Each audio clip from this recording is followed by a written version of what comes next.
Figured before I get too deep into my next project, I'm gonna do an overview so that I know what the before was like. So I just pulled the bed off with my pallet forks here on my tractor. As you can see, I've got an FC-170 here. This one's a 59.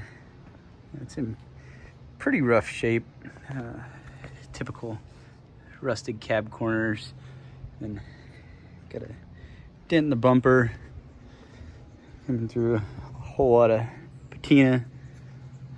Got a bullet hole that actually goes all the way through. I picked this up out in Oklahoma.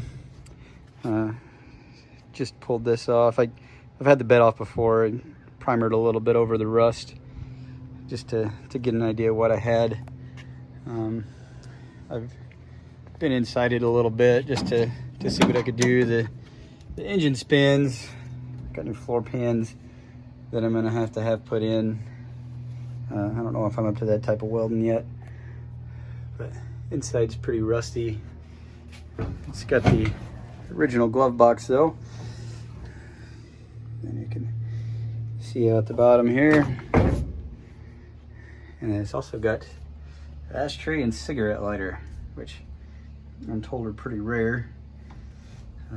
So the idea for this is going to be to put a leaf motor into it and hook it right up into the T90 transmission. That way I can retain the 3 speeds that I've got and kind of select how fast I want to go with it.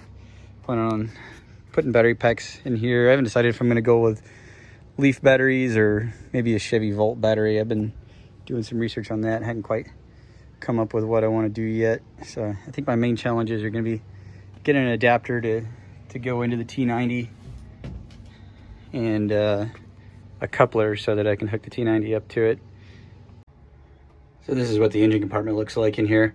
I've had the head off before. I threw a little bit of orange spray paint off. I cleaned it up, cleaned the valves up a little bit, and made sure that everything would spin freely. I took the starter off and rebuilt it, but it still wasn't very strong. So I got an aftermarket starter that was supposed to work, and then it didn't, and I got busy moving and haven't had a chance to touch it for about 1.5 years. But I was really hoping in that time that David Tracy would get his FC going. He's kind of planning on doing the same leaf conversion too, I think. So I was really hoping that he would figure it out. That way I could maybe get in contact with him and grab the CAD files for the adapter and everything that he uses. But unfortunately, with his move over to the Autopian, I don't think that that's going to happen for a little while. So I'm going to be alone and afraid working on this one just a little bit. But I finally got to a point in life where I can. So I was glad both badges were here. Somewhere in the move, I actually lost the data plate that's normally in here.